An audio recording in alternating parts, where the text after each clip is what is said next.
Assalamualaikum warahmatullahi wabarakatuh. Saya Hadi Surya, Prodi Ilmu Pemerintahan, NIM 1910-249, mata kuliah pengantar ilmu pemerintahan, dosen Bapak Rendra Setia Diharja. Pada kesempatan kali ini, saya akan membahas sejarah trias politika. Trias politika adalah anggapan bahwa kekuasaan negara terdiri dari 3 macam kekuasaan, yakni kekuasaan legislatif atau kekuasaan membuat undang-undang, kekuasaan eksekutif atau kekuasaan melaksanakan undang-undang, dan kekuasaan yudikatif atau kekuasaan mengadili atas pelanggaran undang-undang. Dikatakan kekuasaan legislatif adalah DPR. Kekuasaan eksekutif adalah wakil presiden dan wakil presiden. Kekuasaan yudikatif atau kekuasaan mengadili atas pelanggaran undang-undang ialah MA, MK, dan lain-lain.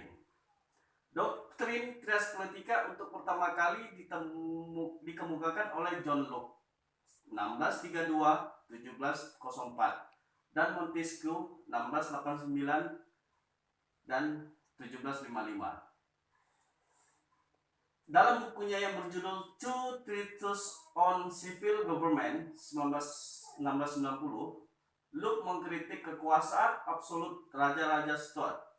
Menurut Locke, kekuasaan negara harus dibagi dalam 3 kekuasaan, yakni kekuasaan legislatif, kekuasaan eksekutif, dan kekuasaan federatif. Kekuasaan legislatif ialah kekuasaan membuat peraturan undang-undang. Yang kedua, kekuasaan eksekutif.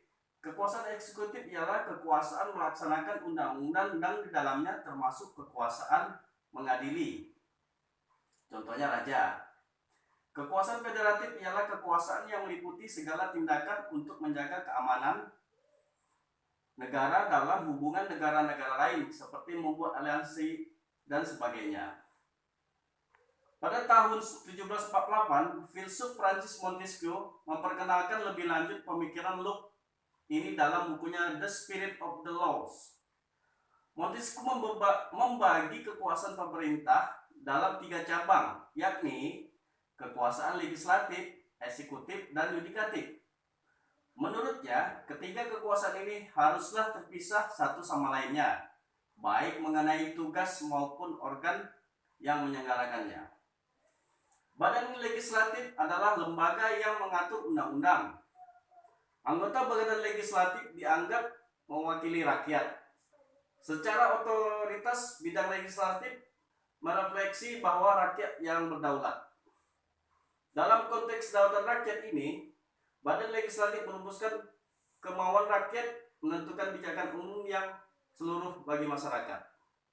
Macam-macam fungsi badan legislatif ialah legalisasi. Fungsi yang pertama yaitu fungsi legalisasi, di mana DPR memegang kekuasaan dalam membentuk undang-undang bersama Presiden. Terkait dengan fungsi legislasi, DPR memiliki tugas dan wewenang menyusun program legislasi nasional. Kedua, menyusun dan membahas rancangan undang-undang RUU. Menerima RUU yang diajukan oleh DPD terkait otonomi daerah, hubungan pusat dan daerah. Yang kedua, fungsi anggaran. Fungsi yang kedua yaitu fungsi anggaran, di mana DPR membahas dan memberikan seluruh persetujuan atau tidak memberikan persetujuan terhadap sebuah rancangan undang-undang tentang APBN yang diajukan oleh Presiden. Terkait dengan fungsi legalisasi, DPR memiliki tugas dan wewenang memberikan persetujuan atau RUU tentang APBN yang diajukan Presiden, memperhatikan pertimbangan DPD atas RUU tentang APBN dan RUU terkait pajak, pendidikan, dan agama. Yang ketiga, fungsi terakhir, fungsi kontrol atau pengawasan. Fungsi pengawasan ialah ketiga, yaitu fungsi pengawasan terhadap DPR melaksanakan sebuah pengawasan atas pelaksanaan undang-undang dan APBN.